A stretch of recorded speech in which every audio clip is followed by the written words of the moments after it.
Welcome to another episode of Mike's Money Picks. Today on the podcast, the PGA Tour season is coming to a close. The final 30 golfers in the FedEx Cup Playoffs are heading to Atlanta, Georgia to East Lake Golf Club for this season's Tour Championship. It's that time of year again as college football and NFL are kicking off. The PGA Tour season is winding down before they kick off the fall swing in a few weeks. Yeah, it's a weird schedule. It's weird playoffs. It is what it is. But hey, we've got a PGA Tour event this week, and it is definitely one where if you understand the format of the event and you understand the game theory of what you're playing, you can have an edge on your competition. So we're going to break down this event here in this podcast. We are going to break down East Lake Golf Club itself, the unique format of the event, and how you can take advantage of it in whatever game you're playing, whether it is DFS, betting, one and done, or anything else. We are going to break it down here on this podcast for you coming up here in just a second. If you're watching on YouTube, please like and subscribe. It really does help me out a lot. If you subscribe, you'll be notified when all of my weekly season-long fantasy football content, college football content, and golf content for next season drops, and you'll get notifications. So go ahead and hit that subscribe button, and you'll be notified when it drops. If you're listening on audio, please rate and review wherever you're listening. It really helps me out. I really do appreciate it. Now, that pretty much does it for the introduction. So let's go ahead and kick things off by talking about East. All right, so before we can start talking about East Lake Golf Club, let's go ahead and break down the unique format of this event. So the Tour Championship is the final event of the FedEx Cup Playoffs for the 2023 PGA Tour season, the one that started all the way back in last September. So this event does have a very unique format to it. The PGA Tour is using what is known as starting strokes for this event because up until 2019, this event kind of ran separately to the FedEx Cup Playoffs to where you could have a guy that won the Tour Championship but didn't win the entire FedEx Cup Playoffs. The kind of metaphor that I would use to compare that to is it would be like playing the Super Bowl this year between the Chiefs and the Eagles, and the Chiefs winning the Super Bowl but giving the Eagles a trophy for having the most wins during the regular season. So, it's kind of, I don't really necessarily agree with how they do starting strokes, but it does give one definitive champion. We're going to walk away this week with one winner of the FedEx Cup and the Tour Championship in one, kind of one victory. So that is kind of why they ended up doing it. So basically what's going to end up happening is the 30 golfers who are playing are going to be ranked based off of their position in the FedEx Cup. So Scotty Scheffler, who is currently number one, is going to start at -10, and the guys who are 26 through 30 are going to start at even par, and they're kind of just distributed between. So we're going to break down, the specifics of the starting strokes here in just a little bit, but that is kind of how, the PGA Tour is doing this event. There definitely is some advantages if you understand how to use it to your advantage. So let's go ahead and talk about East Lake Golf Club itself. So East Lake is positioned on the east side of Atlanta, Georgia. And for a golf course called East Lake, it actually doesn't have water come into play very often. It comes into play on exactly 3 holes, which is not a whole lot. You kind of would expect them more from a course named after a body of water. Anyway, East Lake is a par 70, and it is 7,300 yards. It's a long par 70, and it is designed by Donald Ross, who also designed Sedgefield Country Club, who also designed Detroit Golf Club, as well as Oak Hill Country Club, host of this year's PGA Championship. So Donald Ross greens do have a little bit of interesting contours. I do think there's kind of something to be said about being able to putt on Donald Ross greens heading into this week. So basically, East Lake is a long par 70, not that dissimilar from what we saw last week at Olympia Fields or what we saw at Oak Hill Country Club. There's only 2 par 5s, there's 4 par 3s, and there's a lot of long par 4s. And this course is not an easy golf course. It has the narrowest fairways on the PGA Tour. Now, I wouldn't describe it as the narrowest course on the PGA Tour. I think that would belong to Harbortown, because for Harbortown, the fairways are slightly wider than this, but there's like nothing separating the fairways and the trees. Here, you do have a little bit of rough, a little bit of breathing room, and there's a little bit of fairway bunkering and a lot of green bunkering here at East Lake. So not only are these fairways narrow, but you're going to want to hit them because the rough here tends to get very thick, and it is Bermuda rough, which is a lot more difficult to hit out of than what we saw last week at Olympia Fields with the Kentucky Bluegrass. Bermuda rough is the one that you can see the guys drop the ball in and it can like disappear. And you really, if you hit the rough and you don't get a good lie, you're going to be just hacking out and trying to get yourself a chance where you can get up and down for par as opposed to actually going for the green. Now, the par threes are longer than tour average. So they're not going to be easy. They're not birdie holes. The birdie holes here are the par fives. They're both very scoreable. They're both reachable into for long hitters, especially the 18th. The 18th usually gives a pretty thrilling finish because the 18th is typically a birdie hole. The par fours are kind of a gauntlet. All but two of the par fours are over 420 yards, with multiple par fours being over 500 yards. And the greens themselves are big, they're above average size, and they are lightning fast, and they are Bermuda grass. So they're not the easiest to make putts on, especially if you end up on the wrong side of it. And like I said, Donald Ross greens kind of have their own unique little, what's the right word I'm looking for? Not nuts and bolts, but like just kind of unique little aspects to them, I guess you could say. Now, this is also a course where I enjoy Eastlake as a course, but I don't think it is the best fit for this type of event with the starting strokes. This is a course where there's going to be a lot of pars. There's not a whole lot of birdie holes, but yet at the same time, because there's not a whole lot of water and there's not like super undulation on the greens, it's not super difficult to get up and down from these greens either. Like there's not a whole lot of disasters either. There's not a whole lot of, double bogeys or worse. I would say if there's a course that, would fit the starting strokes mentality, it'd be a course like TBC Twin Cities at 3M Open, where you've got a lot of water lurking. There's a lot of disaster holes lurking, but there's also plenty of birdies to be made. It would kind of make it more interesting and give more guys a chance to win. But with there being a lot of pars this week, it tends to lend itself to an event where the guys who start on top with the starting strokes tend to stay on top with the starting strokes. So let's go ahead and take a look and kind of analyze who are the guys that are going to be starting on top. Well, we already discussed Scotty Scheffler. He is going to be starting at 10 under par, followed by Victor Hovland and Rory McIlroy at -8 and -7, Jon Rahm at -6, Lucas Glover at -5, and then Brian Harman, Matt Fitzpatrick, Max Homa, Patrick Cantlay, and Wyndham Clark at -4. I'm going to stop there as opposed to going through all 30 names because in the history of using starting strokes at this event, no one has ever won this event starting from more than 6 strokes back. No one has won starting with a score that is worse than -4. So if you're betting an outright winner this week, this would be the range that I would target, is those 10 names. Now, there's also other ways to bet this week. I think this is a great week to make top 10 bets or maybe even top 10 parlays. I think it is a great week to play showdown DFS where, you only have to play one round at a time. If Jock Market ends up doing contests this week, I think it's a great week to play Jock Market where you just need guys to outperform their expectation.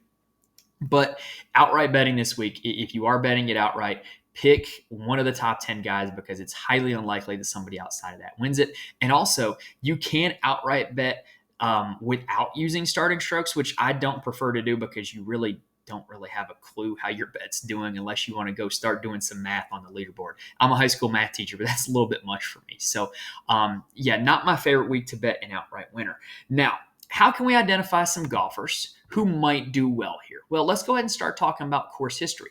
This event has been played at Eastlake for a long, long time. So there's guys that have piled up a lot of tour history here, especially guys that have played in a lot of these events. So looking at strokes gained total on rickrungood.com, the guys who have played in Eastlake and have gained the most strokes have been Xander Schauffele, who's played here 6 times, Max Homa, who's played here once, Russell Henley twice, Rory McIlroy 9 times, Tyrrell Hatton once, Sepp Straka once, and then Jon Rahm 6 times and Scotty Scheffler 4 times as your top 8. I kind of wanted to do 8s that we had a good amount of guys who have played here multiple times. Now, in terms of comp courses, I am using 5 courses as comps for this one.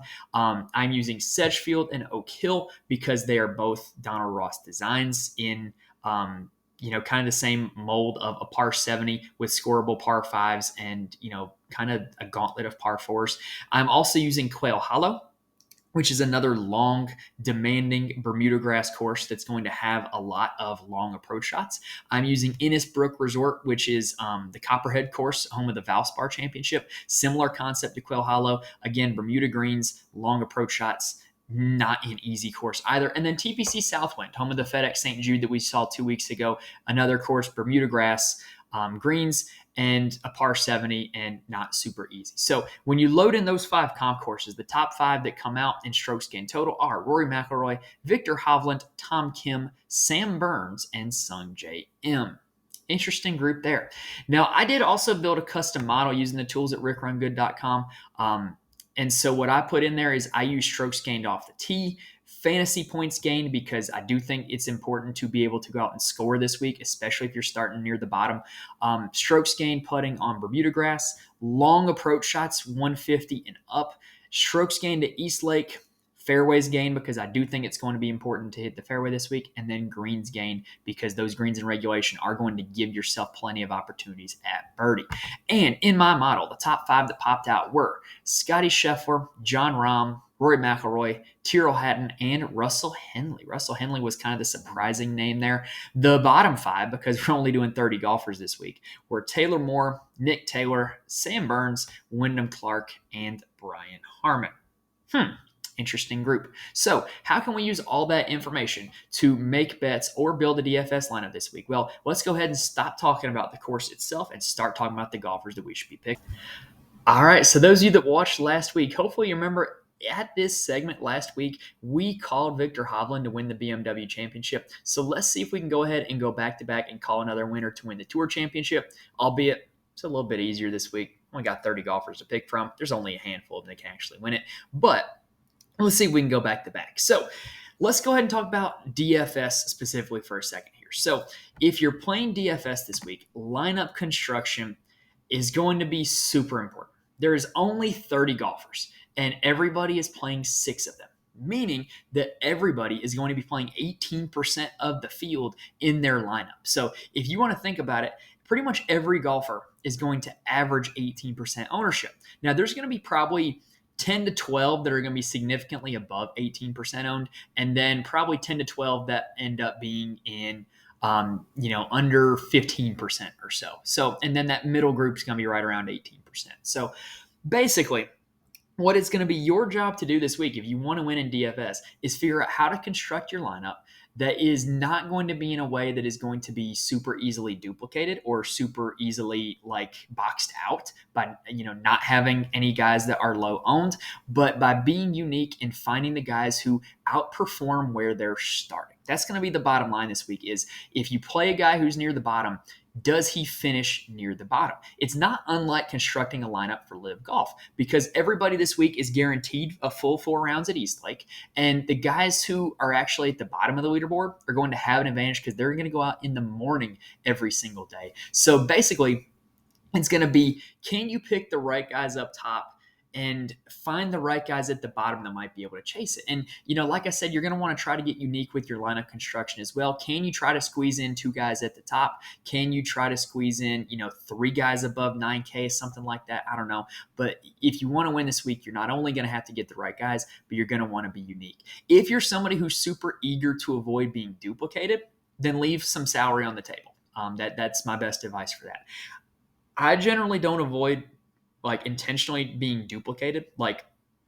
If I end up having a really good lineup, I don't mind if I'm sharing the winnings with somebody else, as long as I've played the right plays and made sure that, I'm in a right spot with ownership and with leverage. So that's not something I generally concern myself with too much. So let's go ahead and break it down. How should we make our picks this week? Well, we got to start with the top of the board. We got to talk about Scotty Scheffler. So Scotty Scheffler is in the midst of probably the most disappointing 2-win season of all time. And I feel pretty confident saying that. He didn't win a major. He did win 2 elevated events, but he's been just had a lot of close calls since then. And Olympia Fields, the BMW Championship, added to that list of close calls. He led the field tee to green by quite a wide margin, but lost almost 2 strokes putting and came in second place to Victor Hovland.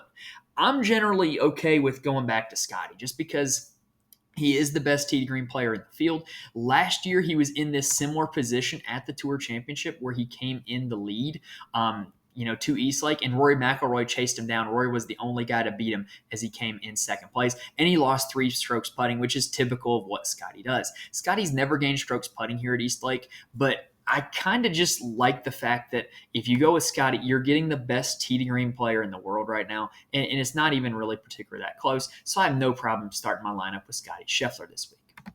Now, Victor Hovland is another guy worth talking about because Victor is coming off of the victory at the BMW Championship. So what did we talk about before we called that win? Well, we talked about how Victor's ball striking numbers have been absolutely elite lately, which they continue to be. We talked about how Victor excels at difficult golf courses and at courses where the rough is pretty thick because he tends to play out of the fairway, and he is generally a good chipper of the golf ball when his ball is in the rough if he misses the green. Well, guess what? All that kind of applies here at Eastlake. And he's really good at long approaches, which is going to be important when you play the long par fours here at Eastlake. Now, for the Tour Championship, if you're looking at his numbers, and when you look at this history at the course championship, y'all, don't just look at the finishing position. Look at the strokes gained if you have access to it, like a site like I have with rickrungood.com. I really do recommend their tools. But if you have access to the strokes gain numbers, you have a better sense for how well they actually played, because the starting strokes, you don't know where they started and where they should have finished the tournament. So you do have a little bit of a better grasp on how well they played if you have strokes gained. And back in 2021, Victor gained 6 strokes total. And last year, he finally turned around his luck on the greens and gained strokes putting, even though he kind of was just mediocre elsewhere. So I really do like Victor Hovland. I think this course sets up well for him. I think personally, I would rather play the next guy on the list than Victor Hovland. Out of the top 3 salaries, I would probably have him ranked 3rd. Rory McIlroy is the guy that I would probably rather play than Victor Hovland. And I'll be honest, I think I would rather play Rory than Scotty as well. I really do. So when you look at Rory's strokes gain numbers, he is not a significantly worse tee to green player than Scotty Scheffler right now. He's gained over 7 strokes tee to green in 6 straight events, and he has also gained strokes putting in 10 straight events. So he's not only doing it tee to green like Scotty is, but he's gaining on the greens as well. And Rory is also the king of Eastlake. He won here last year, chasing Scotty down with a performance that was just absolutely masterful. Gained 6 strokes putting. And he also won back here in 2019, the first year of starting strokes, and he did not start at the top that week either. So you're looking at a guy who's won this event with this format twice. For whatever reason, he seems to do really well with the starting strokes and have the right chaser's mentality. And so I just really like Rory McIlroy going into this. I like the course fit. I like the form coming in, and I like the fact that we're getting a guy with good history at this course heading in. Now, I'll be honest, I'm probably going to pass on Jon Rahm this week.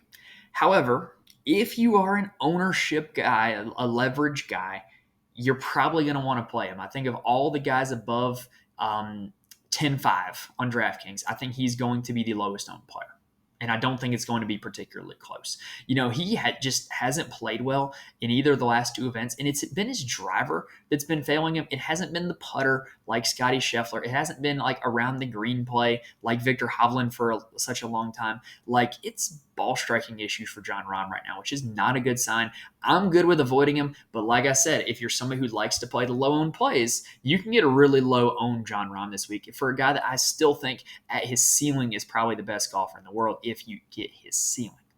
Now, next up is Max Homa, who I do want to talk about. So Max is coming in off of 4 straight top 12 finishes, 2 straight top 6 finishes. And he's doing it in a way that I think fits Eastlake very well. He is generally a good putter of the golf ball, which will help you at a course like Eastlake with these tough Donald Ross greens. And he's been elite with the driver in his hand.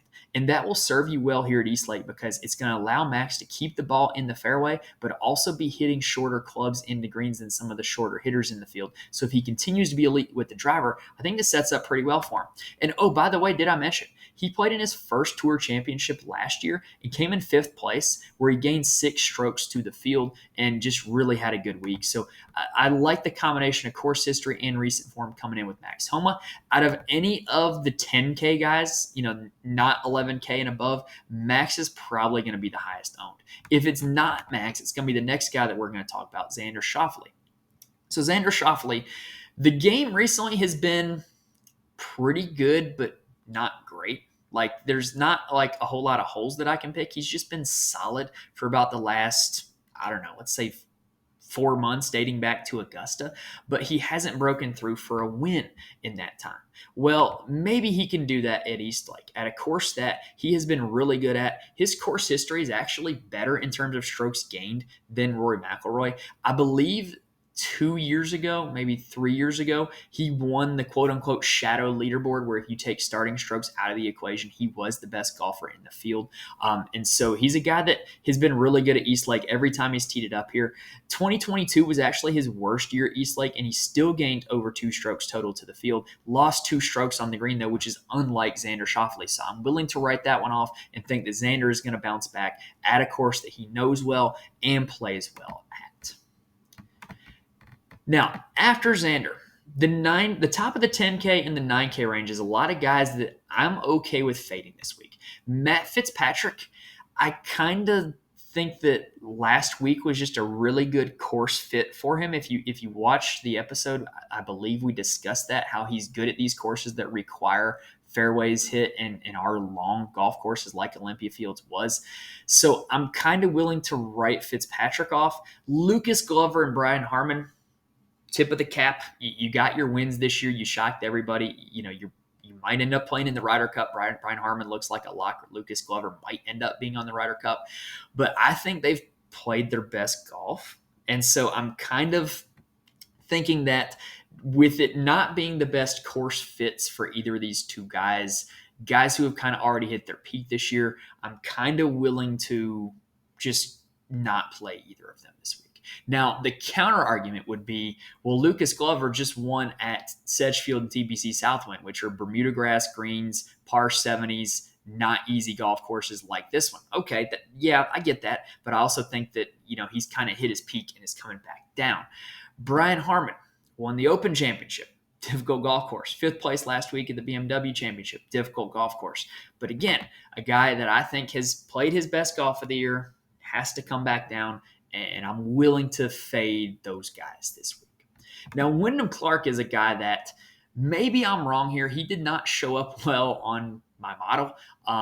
He has never played the Tour Championship, and he hasn't really been particularly good in the last 2 months, but I like his course fit. So think about the courses that Wyndham Clark has played well at. Quail Hollow, Los Angeles Country Club, Innisbrook, and I believe he was really good at, TPC Scottsdale earlier in the year, right? So what we know about those golf courses, just in general, firm and fast, long approaches, courses where playing out of the fairway is a help, and courses where you're going to see these long approach shots quite a bit. And so I kind of think that that's what he's good at. And so you're going to have a lot of those here this week at East Lake. So I think this is a pretty good course fit. Oak Hill, one of my comp courses he missed the cut at, but Quail Hollow and Innisbrook were 2 of my comp courses this week. So I think I might roll the dice on Wyndham Clark, and I think he's going to be a fairly low-owned play. Tommy Fleetwood is a guy that I like a lot this week in this 8K range. He's one of my preferred plays in the 8K range. Look, he's just been playing spectacular golf for about the last calendar year. He's generally a good putter of the golf ball. He's generally a good ball striker. He's played the Tour Championship twice in his career because he has played kind of primarily as a DP World Tour player, and he's gained strokes total in both of his appearances. I had no problem going with Tommy Fleetwood this week. It would be the most Tommy Fleetwood ever, a guy who's never won on the PGA Tour, to win the shadow tournament this week and not win the real thing. I would kind of love the irony of that, with everybody poking fun at how he's never won on tour before. Sungjae Im is another one of my favorite plays in the 8K range. And look, with Sungjae, I think he's going to be pretty popular in DFS this week, and for good reason. He's heating up. After the 3M Open, he's had 3 straight top 14 finishes, and he has pretty much gained strokes or been very close to neutral in strokes gained in every category since that miscut at TPC Twin Cities. He was elite at Sedgefield to a T14, was really good at TPC Southwind for a T6, really good last week at the BMW Championship for 7th place. And oh, by the way, in every year of his PGA Tour career, Sungjae Im has played in the Tour Championship. And last year, if I'm not mistaken, he would have been 2nd place to Rory McIlroy in the Shadow Tournament without starting strokes considered, as he came in 2nd place overall in that tournament. And he's been trending in the right direction here. He Didn't start his career out the best here, but last year was his best performance at the Tour Championship. I just really like Sung Jae this week. I like his recent form, and I like the fact that he's played here before. Next up is Russell Henley, who is a guy that showed up on my model, so I'm going to be playing him a lot. But let's just take a look at the golf that Russell Henley's been playing over the last 2 months. So excluding his trip across the pond to the Open, he's finished outside the top 20 just once since the PGA Championship. That's pretty good. And since that miscut at the Open, he's came in 2nd, 6th, and 8th place, gaining strokes in every category except for the putter at Olympia Fields. And he is a Georgia guy, so I'm sure that he's played East Lake before, and it seems like he's pretty comfortable here. He's only played in 2 Tour Championships, but he's gained at least 4 strokes total in both of them, and he's gained strokes putting in both of them. I think this sets up really well for Russell Henley. He is one of my absolute favorite plays on the week, and I'm kind of happy that he showed up in my model because I might not have thought that without it.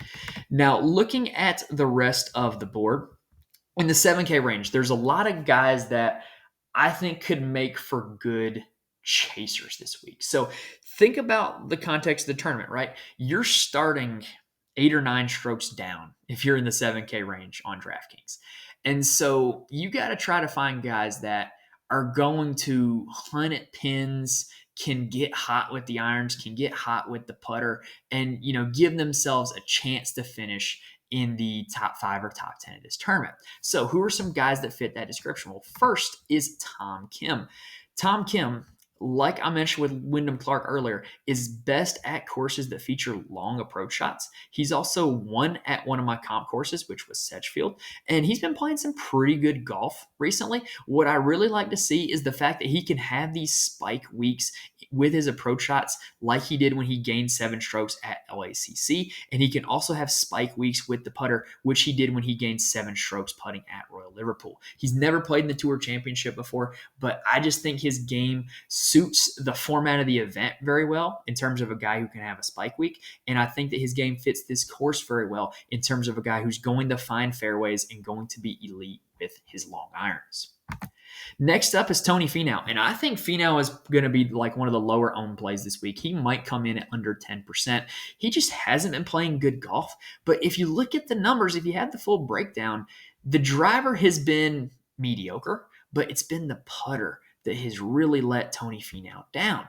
So at Eastlake, what has he done with the putter? Well, he's gained strokes putting in 4 of his 6 appearances, and he's gained strokes total in 4 of his 6 appearances. So I kind of like Finau's history at Eastlake, and I kind of like his possibility to right the ship here this week, and I'm willing to roll the dice on Tony with him being what I expect to be a fairly low-owned play. Now, heading even further down the board, we got Siwoo Kim, who, like Tony, has been let down by the putter, but I generally like Siwoo at Donald Ross and Pete Dye courses. If you look at like all of his wins, think about Wyndham, the Players, American Express, like they all occur at Donald Ross and Pete Dye courses, 2 designers who have fairly similar styles. And so you're getting Siwoo at a Donald Ross course this week, and I'm willing to take the chance on Siwoo here. I don't have a problem with deploying him in DFS formats. He's played in the Tour Championship just once back in 2016 before the advent of starting strokes. He came in 10th place, which is not bad. Not bad. So I'm totally willing to roll the dice on Siwoo this week.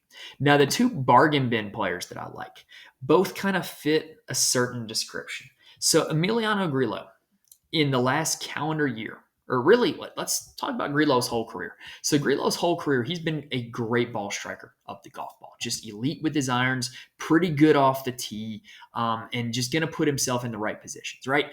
Until this year, he had been terrible with the putter. This year, turns the putter around, plays the best golf he ever has, makes it to the Tour Championship, wins at Colonial Country Club. Well, why is the win at Colonial Country Club specifically relevant? Well, it's a par 70 that is narrow, where you want to play out of the fairway, and it's got super lightning fast Bermuda grass greens. Does that seem like it has a little bit of things in common with what we're going to see this week at Eastlake? I certainly think so. So I think that Grillo also is a guy who can get supremely hot with his irons and with his putter. And so kind of like Tom Kim, let me roll the dice on a guy who just might get hot for me this week. Now, he has played in the Tour Championship once, came in 10th place back in 2016, was really bad on approach, which is uncharacteristic of Grillo, but he did gain strokes off the tee, around the green, and with the putter. The last bargain bin play that I'm willing to go with this week is Adam Schenk, who is a guy that is really hot or cold. And I think Adam Schenk and Sepp Straka kind of both fit this description. I think Straka is going to be a little more high owned, though. But if you look at Adam Schenk, he's a guy that, I mean, he pretty much either comes in the top 10 or misses the cut or comes close to missing the cut. Well, this week there's no cut. You're going to get a full 4 rounds out of him. And so why not go with a guy who can have spike weeks like he has all season, and he just hasn't been able to convert them into wins. One of the spike weeks that he had was, I just mentioned Colonial Country Club for Grillo. Well, Schenk came in second place there, right behind Grillo, lost in a playoff. Detroit Golf Club, 7th place finish. It's a Donald Ross design. TBC Southwind, 6th place finish. Similar par 70 Bermuda grass greens. And then Innisbrook Resort, the Copperhead course, 2nd place, another Bermuda grass greens, difficult course. So I don't mind going to Adam Schenk this week. Now, like I said, I don't have a problem with Sepp Straka either. I think he's a little bit more of even kind of like the nuclear type player that might just make a run from the very back of the pack. I did not mention intentionally Tyrrell Hatton and Jordan Spieth.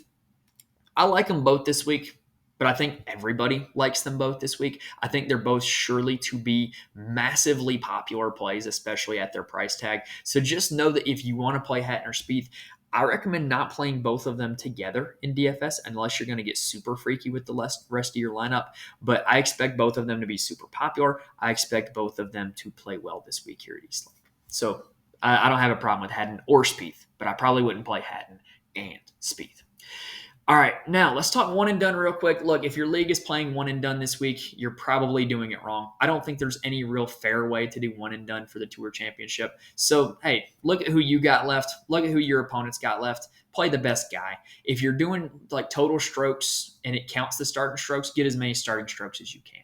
If you are playing total strokes without the starting strokes, look at history. East Lake, Xander Schauffele would be my guy. If I was probably having to do that. If you're doing prize money, well, I hope you save somebody good because there's a lot of money up for grabs this week. This is one that is big time for these golfers in real life to win. So just who is it going to be that's going to win this tournament? Well, we were all over Victor Hovland last week. This week, I am going to go a little more chalky. I think Rory McIlroy is going to win back-to-back FedEx Cups. He has won with this format of event before. He only has 3 strokes to gain on Scotty. He gained 6 on him last year en route to winning. So I really think it's going to be another Rory week, and he's probably the guy that I'm going to be playing the most of in my DFS lineups this week at the top of the board. So there you have it. That was our Tour Championship 2023 preview. Hopefully we gave you guys a lot of information that will help you make the right picks in DFS, betting, Showdown DFS, Jog Market, whatever game you're playing this week. Hopefully we gave you guys enough information that are going to help you make the right picks and win some money. If you're watching on YouTube, make sure you like the video and subscribe to the channel. You'll be notified when we come back for golf season next year. There's also our college football and season-long NFL fantasy football content that is up on the channel as well. So, whoops, got the hiccups there. So if you subscribe, you'll be notified when all those episodes drop. And if you're listening on audio, please rate and review. All right, really enjoyed doing this 2023 PGA Tour season here on the podcast. We will be back for next season. Don't worry. But best of luck to everybody in the Tour Champion this week. Go pick some winners. Thank you guys for watching or listening, and I will see you next time.